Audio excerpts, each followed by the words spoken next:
Last but by no means least, John Robertson, who holds the Vincent and Elkins Chair at the University of Texas School of Law at Austin and was formerly the chair of the Ethics Committee of the American Society for Reproductive Medicine. So, John, thanks. Thanks, Jeff. Great pleasure to be here. Turn on your mic, John. John. Thanks, Jeff. Great pleasure to be here. Like others, I've learned a lot. And as the last speaker here, I seem to be in the position, the risk of saying things that are obvious, that people well understand. However, I was charged with saying something about procreative liberty. So I'll try to put it in that framework here for whatever help it brings. The concept of procreative liberty can be vague, and people tend to conflate a lot of things. It's not the liberty simply to acquire a child for rearing. That can be done by adoption, could be done by commissioned surrogates. But procreative, there's nothing necessarily procreative about obtaining a child to rear unless that child is the product of one's genes. So in a strict sense, procreative liberty is the right, the presumptive negative right against interference to have or not have genetically related offspring. That's what we're talking about here. So IVF between a couple is non-coital, but they're using their own gametes. They are reproducing. Gestational surrogacy is the same thing, using their gametes to form an embryo, which is transferred to a surrogate. The surrogate may be providing gestation, but she herself is not reproducing, but the couple is.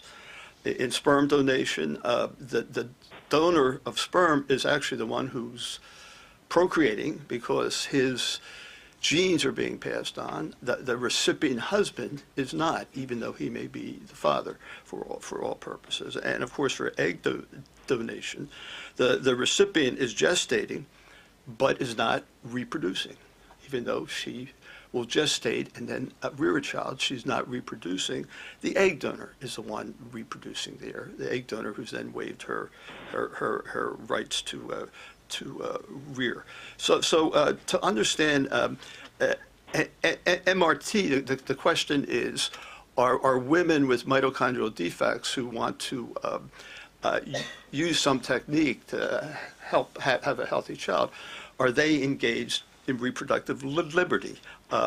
And I think clearly they are, and I think most people here would agree with it. But it really raises a question that we haven't expressed it in precisely these terms of purity and impurity. There's a mixing going on. So is there some point in mixing genes of one person and another that one is losing the reproduction of their own genes because there are so few of them there. And so at a level, I think it's interesting to view this in terms of purity versus impurity. And of course, I think the conventional answer here is that with 98 or 99% of the genes coming from the affected woman, is 99% of the genes are nuclear, and only a very small percentage are from the donor there. I think we would say that she is still reproducing in that case. The donor is not reproducing, or we don't treat her as reproducing, even though some of her DNA is being passed on. And there really is no a priori answer to this. There's no bolt from heaven that can tell us whether this is correct or not. It's a form of, it's a convention, a consensus of what we feel captures the reality of what's going on. So just a couple analogies to make that point.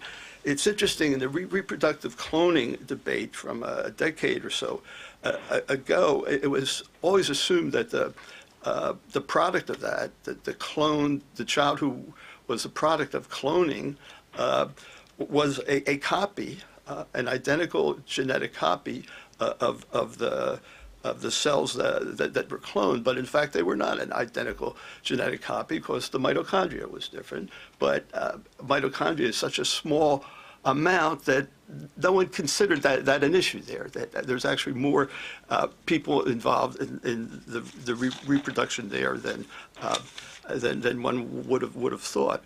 I'm also struck by the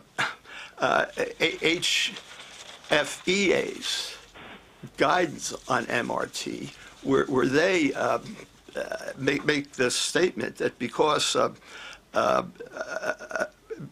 mitochondrial DNA is limited to powering of the cells and does not have impact on the physical characteristics and personality traits of any resulting child, which comes solely from the nuclear DNA. For this reason, they are not going to make mitochondrial replacement subject to the same issues of donor disclosure of identifying information, which is now the standard in the UK. Identifying information about from sperm and egg donors and embryo donors now has to be provided, but in fact in the UK, not for MRT, again because of this judgment that there is not enough. It's not impure enough. There's a little impurity, but it's not enough to change the status of what is going on. Again, no conventional answer, no inherent a priori answer, but there's a conventionalism of some sort that slides in, and another parallel with that, in a way, it's not from this area, but in environmental law. How many parts per billion of ozone or mercury in the air makes it impure enough that then it's subject to EPA standards for clean air? Again, there's no inherent answer. That's maybe related to the it's related to the public health effects that can be shown, and indeed that has changed over time.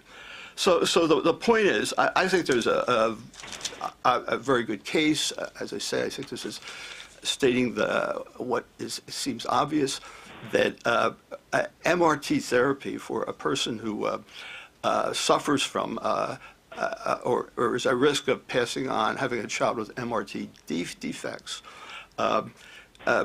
should be viewed as reproduction by that woman, and and that the donor is not reproducing there, even though a bit is passed on. So what's the point of this? Is that, well, procreative liberty is in play in these settings. What follows from that? Well, it's not that procreative liberty means you can do anything. It's still subject to restriction, say for a compelling state interest. If we take procreative liberty as a basic fundamental right, a presumptive right, it can be limited when there's sufficient reasons the other way, but those reasons have to be more than mere speculation, more than mere moral concerns. Health and safety will generally do, putting aside the non-identity problem, which there are ways around that beyond simply denying that it exists. Health and safety considerations would be sufficient, but bans or restrictions based on, well, this is interfering with nature in an unacceptable way, or this is denying the giftedness of a child, views that Leon Kass and others have long held, or that this will lead to a slippery slope and will start a path down to more extensive genetic engineering, seems to me would not be, those reasons would not be adequate to limit MRT, though health and safety would. And just to bring it into the research area, let me just say about the research necessary for MRT to occur, or for any other tests or results or methods of enabling an individual or couple to have a healthy child. There's no obligation to conduct research and make this possible. It's a matter of discretion, say, on the part of government, whether they want to fund it or private foundations. It's just up to them what they think is most important. We can see policy arguments here why it should be funded, but but that's a matter of discretion.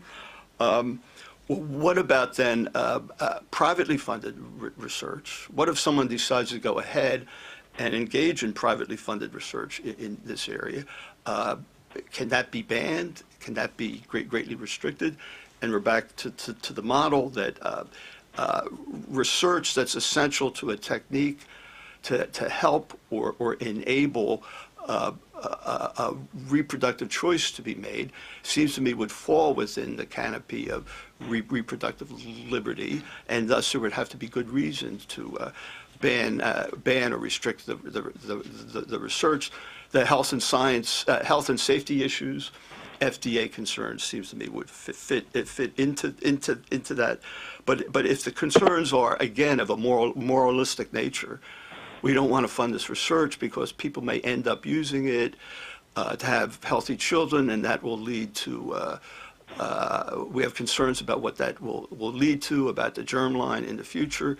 We don't have any good evidence, or we have concerns about it leading down a slippery slope to other genetic sort of engineering. I would argue that those kinds of restrictions are not sufficient and may not even be within the FDA's framework in assessing health and safety. Well, I'm finished then. It's enough to say it falls within reproductive liberty. Think of the purity, impurity analogies in writing all this up.